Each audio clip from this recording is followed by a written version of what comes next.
And at this point, they get extracted off the battlefield, including Colonel Moore. He's the last man to leave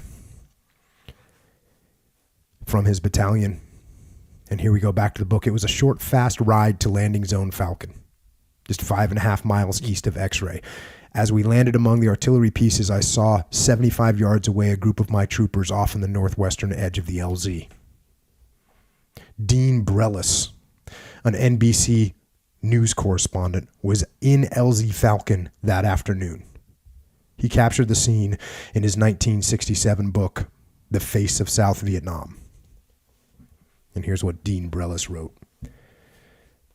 Hal Moore was the last man to come out of the battle. It was the biggest battle he had ever fought.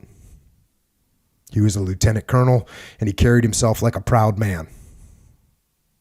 His sergeant major was at his side. It would need a Shakespeare to describe what happened then, but it was something that was love and manliness and pride.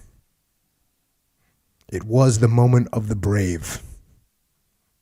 Hal Moore turned and went from group to group of his men, and only a few bothered to get up because there was no exclusivity now, no rank, and Hal Moore did not want them to stand and salute. He was saluting them. He talked with them. He thanked them. He was not solemn, and he did not bring to his greetings the salutations of a politician. There was no poverty of spirit in his handshake, and he shook every man's hand.